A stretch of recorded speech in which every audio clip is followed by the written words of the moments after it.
now gazing into his crystal ball of sports facts and figures and ready to transcribe the answers to your questions about sports, their rules, records, and interpretations, is Franz Laux, Dean of Baseball Announcers and Sports Commentators. Greetings, sports fans, and welcome from the Sports Answer Man. The Sports Answer Man answers your questions, your problems about sports.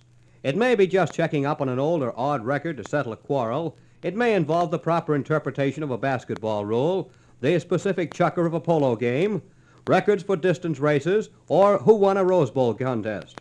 But whatever your sports stickler might be, if you want the answer, want the facts, then mail it to Franz Laux, the Sports Answer Man, in care of this station. The umpires call play ball, Bob, so let's get the first one over the plate. Baseball it is, Franz, and from J.H. Geffeke of Pekin, Illinois, is a horsehide question. When did the big league teams first go in for spring training? I've talked to some old-timers around Pekin, and they tell me that they could recall when no team ever went 3,000 miles to get into shape for 6 months' work. Well, as far back as I can trace, the first club to venture out of its own domain to condition itself for a major league season was back in 1886 when the old Phillies of George Wright went all the way from Philadelphia to Charleston, South Carolina. And the same spring, Cap Anson took the old Chicago Colts down to Hot Springs to get them in shape. However, the first team to ever train in Florida in modern-day baseball was the 1913 club of the St. Louis Browns. It was the Brownie Club of that year that really pioneered the Florida site for spring training. And right now, about 3/4 of your clubs wind up in Florida, with the rest of them training on the West Coast or in Texas. Ball two, strike two. They're taking a cut at everything that Dean serves up there, trying to get that tying run around. Hogue is a fast enough boy on his feet. Ready for that next ball to be pitched. Umpire dusts off the home plate. The sun has gone back up a cloud somewhere.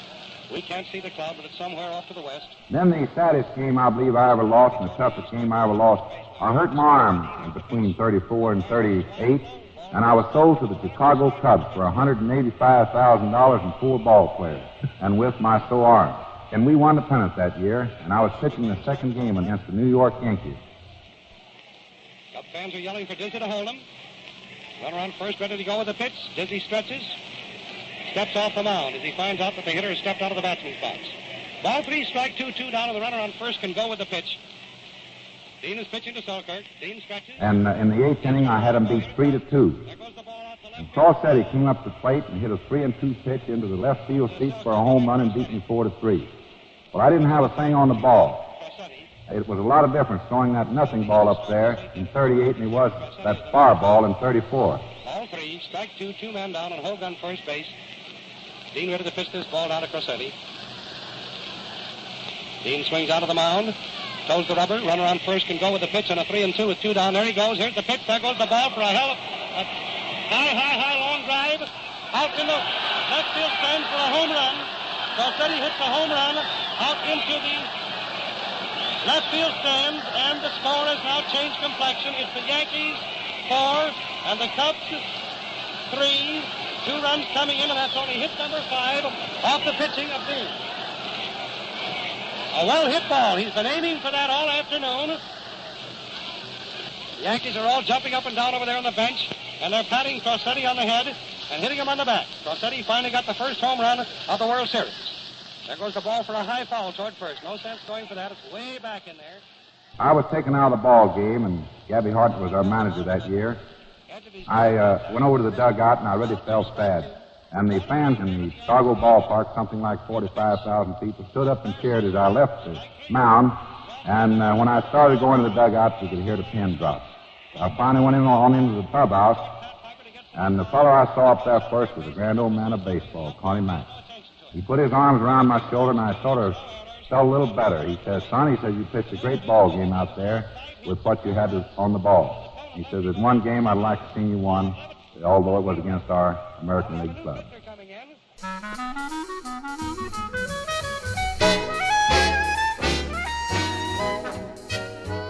Jerome Hanna, Dizzy Dean, was born on January 16, 1910 in Lucas, Arkansas, only attending school into the 2nd grade.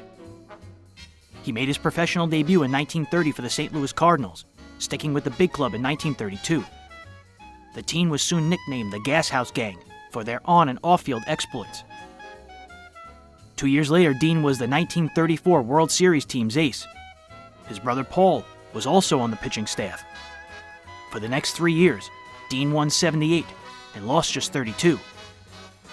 Paul won 43 games of his own. The Cardinals' biggest rivals in the 1930s were the New York Giants. Those games with the Giants were something. This is just a short story, and it's about that old favorite of mine, Pepper Martin. You know, we did have some great games with the Giants, and I guess one of the toughest hitters I ever faced was the manager of the ball club, Bill Terry. I always liked to pitch against Bill, even if he did make it kind of rough for me. One day I had him 2 strikes and nothing real quick. I tried to sneak the next one through there, and Terry hit it right back through the box, a mile a minute. Brother, he like to took a leg off old Diz's. And Pepper Martin was playing third base for us then, and while I was getting ready to pitch to the next hitter, Pepper walks over to the mound, and he was really a-grinning. He put up his hands so nobody else could hear it, and he says, real serious, "Jerome, I don't believe you're playing Terry deep enough."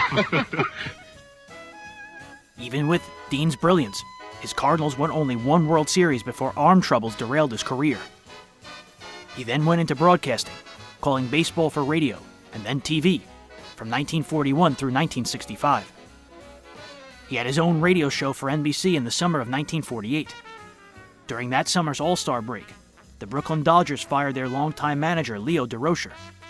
DeRocher signed with the Giants, who moved their manager, Mel Ott, to a front office position. And speaking of managers, how about that managerial shakeup in the East yesterday? Well, Frank, that's something I'm glad to talk about, and it was really a shock to me, and I'm sure it's a shock to a lot of people in baseball all over the country. Nobody even dreamed that Leo DeRocher would be let out as a Brooklyn Dodger and go to the New York Giants. And Mel Ott, who was manager of the New York Giants, went to the office. Well, I want to say something about those 2 boys. I've played against them, and I've played with them. They're 2 great fellas. And just like baseball men all over the country say, when you're going pretty good, why, the manager's always in there. But if you happen to hit a slump, and you have a little bad luck, why, they say, the first thing is say, let's fire the manager.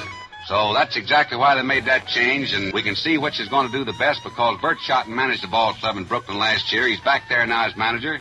The New York Giants, the Brooklyn Dodgers, have changed managers, and they're practically tied for 4th place, about a half a game separating one another. And by the time the season's over, we'll see which one of the clubs prospers by the change of those managers. All 3 New York teams missed the playoffs that year. That same summer, Gordon McClendon founded a radio network called the Liberty Broadcasting System.